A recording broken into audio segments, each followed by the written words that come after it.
Enchantée.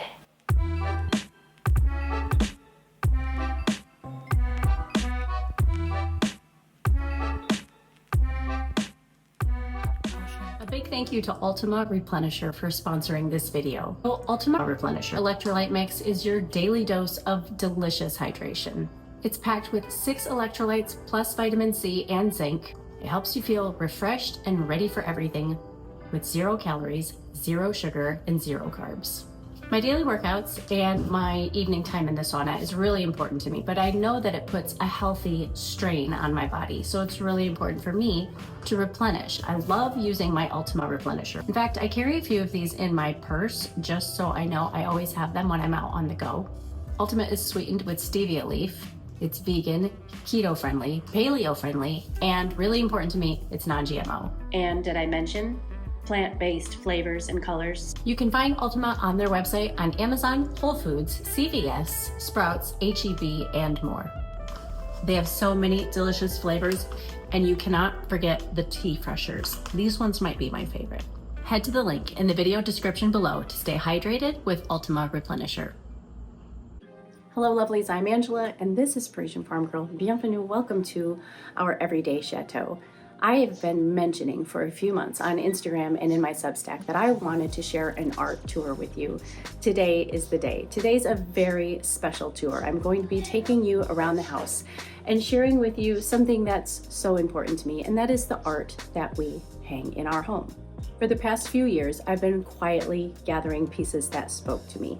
It all began a handful of years ago at a garage sale with my children in tow, and today that involves making relationships and meeting some fantastic dealers in Paris and adding to my collection a few times a year. Of course, bringing pieces home for the Everyday Chateau shop. I want to share the pieces in our home with you today, not just because they're beautiful, but because each one tells a story about time, about craftsmanship, and about how art transforms a home. The world is getting more basic and more gray, utilitarian in fact. My art collection and raising my children surrounded by art is one of the ways I push back against that. I've filmed this art tour for you today, nice and slow, holding the camera so you can take in each piece.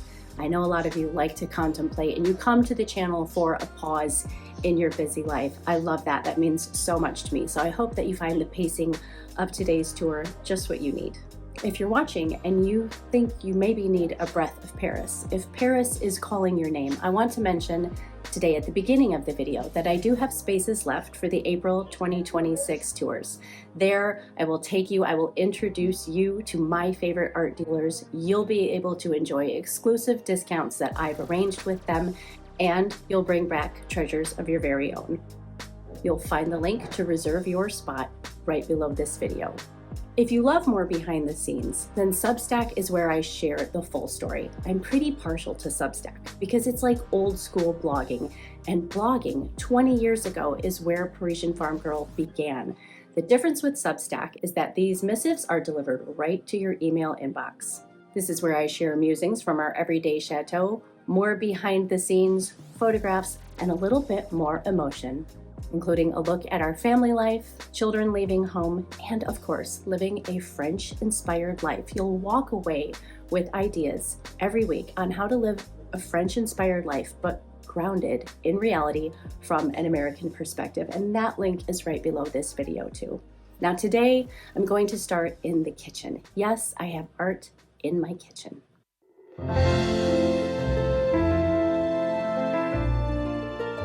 It may seem odd to host art in a kitchen, but I love the interest that it adds.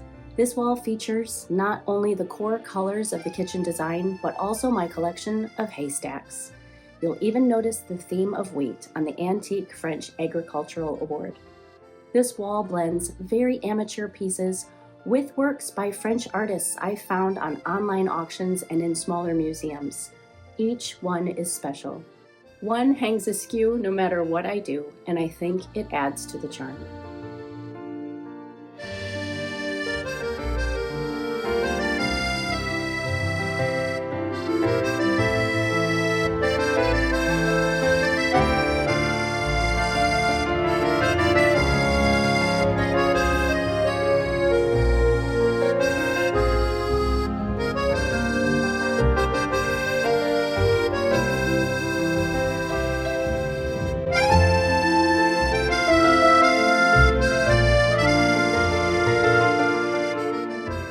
reminds me of the first time Laura Ingalls laid eyes on Almanzo as he and his brother Royal were making hay bales. These pieces inspire me to paint, and the palette soothes me here in the heart of my home, the kitchen.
If you've enjoyed any of the house tours, you will know that this little nook in the house is one of my favorites.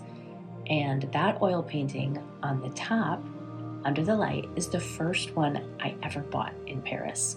I rescued him. He was on the ground next to one of the dealer vans, and I call those a survivor when they have a hole in them.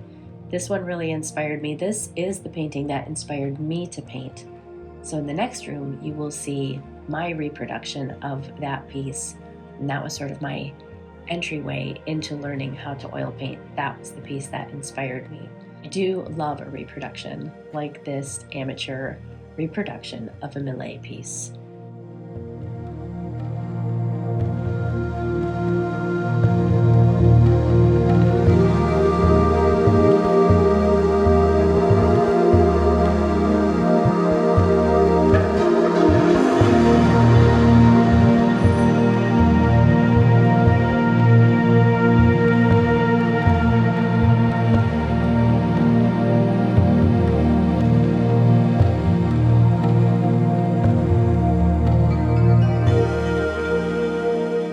This is our family room. This is where we really throw down. It's nice and colorful. There are some pieces on the shelf there that I did. So there you can see another example of Millet in the bookends. That was a little fun one. That was my second attempt at oil painting. Had lots of fun with that statue. You know how I feel about statues.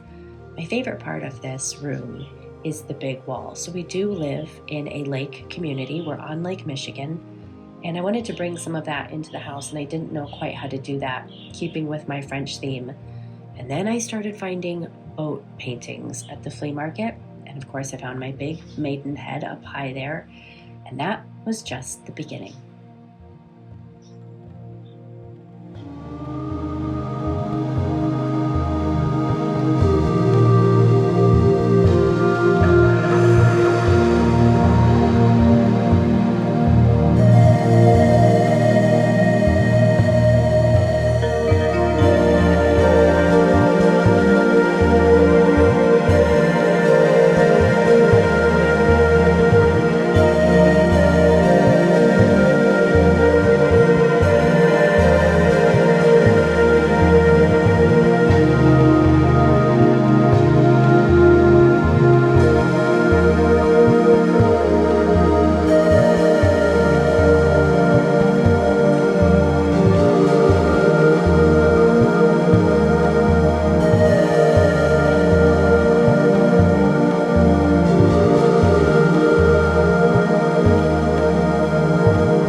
On Substack, I will also be sharing how you can identify your artwork, how old it is, how to care for it. This is a fantastic, beautiful old painting that I purchased last year, and on Substack, I will be sharing the crazy way that I cleaned it and brought those colors out. It was almost black.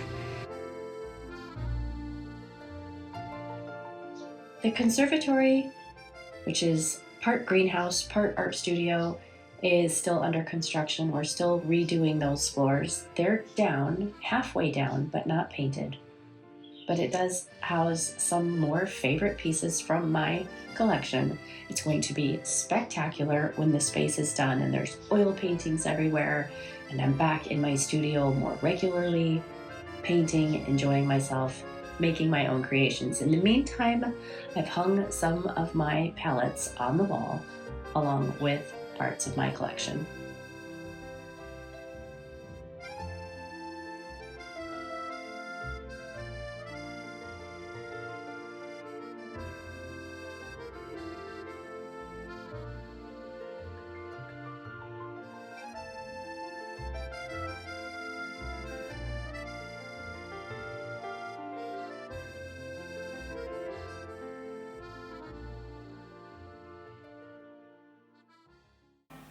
Enchanté. Each of these little and some not so little treasures are not just decoration. They are a reminder that story and art and creativity matter.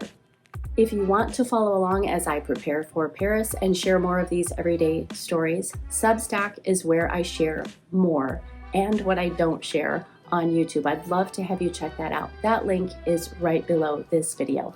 And if you're ready to start your own collection, be sure to visit the shop, or better yet, join me in April of 2026. I'll introduce you to my art dealers. You can enjoy the discounts.